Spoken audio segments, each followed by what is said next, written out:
We about to get into this thing called, what's the name of that jam?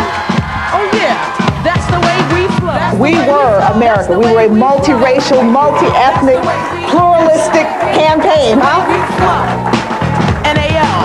Get on the God, on the rock shock, stay on the lay back, the stay back if you really want it. I'll jump aside. I'll jump aside. Since our country was founded, 11,377 men have served in the U.S. Congress.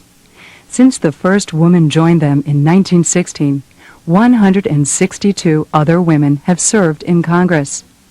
Women now hold approximately 10% of all seats, and 30% of the women in Congress are women of color. Congressmen are light years away from achieving that kind of diversity.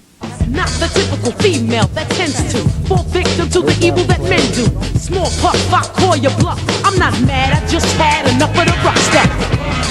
In spite of the fact that we have made strides forward, the fact of the matter is that there are those who would keep us slipping back into the darkness of division, into the snake pit of racial hatred. She was, by that act, I think, symbolizing the kinds of courage that we've seen from the women in the Congress and why I want more there. We've seen the family medical leave, we've seen so much on women's health, on women in the workplace. All of these issues are moving forward in a way that they never would have without the women there to remind those men on a daily basis that these issues are important to their constituents. Early this Saturday morning, Melinda died. The shock of her death holds me hostage. How could a vibrant woman in her 40s, a mother close to my own age, be gone so swiftly? Ovarian cancer, what is it? What causes it? How many women like my friend Melinda have died? The only solution, in my mind, is research. As we work on health care reform and the budget for the remainder of this year, we must make sure that women's health care concerns are not forgotten or swept under the rug. We just started to use female rats in protocols at the NIH. I mean, it took us a while to convince them just to use the female rat, for crying out loud. The gender gap shows up not only in the art of political persuasion, but throughout the legislative process and across party lines. For example, the co-sponsors pushing for the Violence Against Women Act include 85% of the women, but only 51% of the men. And when Congress recently voted to ban assault weapons, yay votes came from 83% of the women, but only 54% of the men.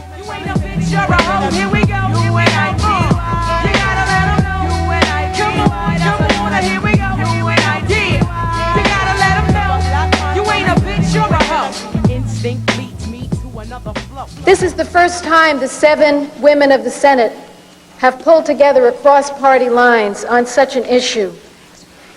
And I want to say that it should be noticed, and it should be heeded, and it's important. Madam President, someone in the military must pay a tangible, quantifiable price for tailhook. And no one in the military has, except those women who were sexually assaulted. I say, don't ask me to support this ban on gays and lesbians. Don't tell me that it's fair, and don't pursue it without rewriting it. The right to choose is meaningless without the means to choose. Women in Congress are clearly a strong voice on our issues. They haven't prevailed on some of them because they don't have the votes yet. The numbers say it all. The House of Representatives has only 48 women members. The House Mushroom Caucus has 60 members, and the Footwear Caucus, 109 members. Coming from the bitty bottom of the basement, the first floor's a boy, so I'll rise. Don't wanna make it to the top too quickly, so I take step to step at a time. Take a look at the flow of the future. If you can't shake to it, then it don't suit you. We think change has occurred, but I'm not sure it's occurred to the depth we think it was. For instance, Mrs. Clinton came up to discuss health care with the women members. We had a very substantive meeting, a 2-hour meeting with Mrs. Clinton, and it was reported in the Washington Post the next day, but it was reported in the style section. The thing I find still persisting is not to accept the contribution of women in a substantive argument without feeling that they lack the depth of the issue.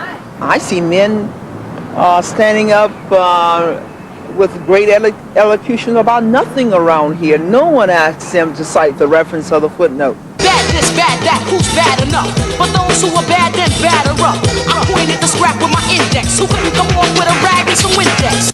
There is a religious war going on in this country. It is a cultural war as critical to the kind of nation we shall be as the Cold War itself, but this war is for the soul of America. Pat Buchanan's perception is becoming a reality. In 1994, conservative extremists are indeed waging war against women politicians and women's causes. 4 of the new women are targeted for defeat. Meanwhile, extremists opposing women's and civil rights are 1 in 5 of this year's Republican primary voters nationwide, 1 in 3 in the South. Their biggest mouth, Rush Limbaugh, makes a key goal crystal clear. He says, "I think it is important to discredit now in a way that will make it more difficult for them to prevail again in the arguments we're having on the issues of the day." Hasta la vista. Hasta la vista? Ain't you forgetting something? Oh, that's the way we flow. That's the way we flow. That's the way we flow. That's the way we flow. That's the way we. That's the way we. That's the way we flow. N-A-yeah. With the Clarence Thomas confirmation hearings, people describe that as kind of a defining moment in politics. I think this march is another part of the great defining moments of political history in this country, particularly as it relates to women. I'm Patsy Mink from the state of Hawaii. The first state to ratify the ERA.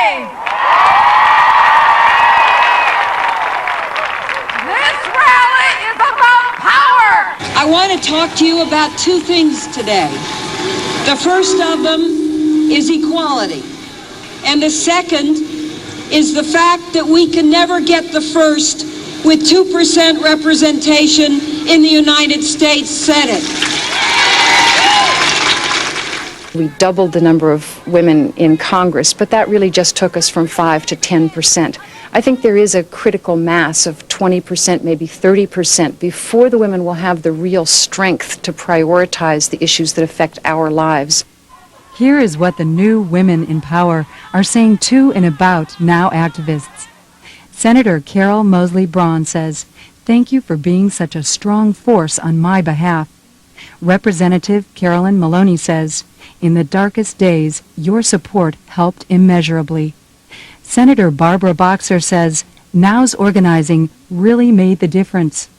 Feminist political strategist Anita Perez Ferguson says, "Muchas gracias for all your support." Thanks to NOW activists, the defining moments in American politics continue after '92 with midterm election wins. You make a difference whether you run yourself or support a campaign. As I walked around the room and started to hand these out, Elect Women for a Change stickers, what I found is that women's eyes lit up. They were so excited to have a specific sticker that was for them, and it said that they could run too. They could run for mayor, they could run for town council, they could run for freeholder. And there's an excitement, and that's what we're all about, is getting women enfranchised and getting women to run. This clearly is not the year for any of us to be armchair supporters. We have strong women who are giving voice to our issues, but we need to send them reinforcements if we're going to prevail on our issues. And I want to close with just one story that I hope will inspire you. I flew to Bozeman, Montana to give a speech at the university there. And I guess I must have said something right, because Laureen Blakely, who is 17 years old and who just graduated from high school this spring, decided to run. She ran for the House of Representatives in the state of Montana, and she won her primary.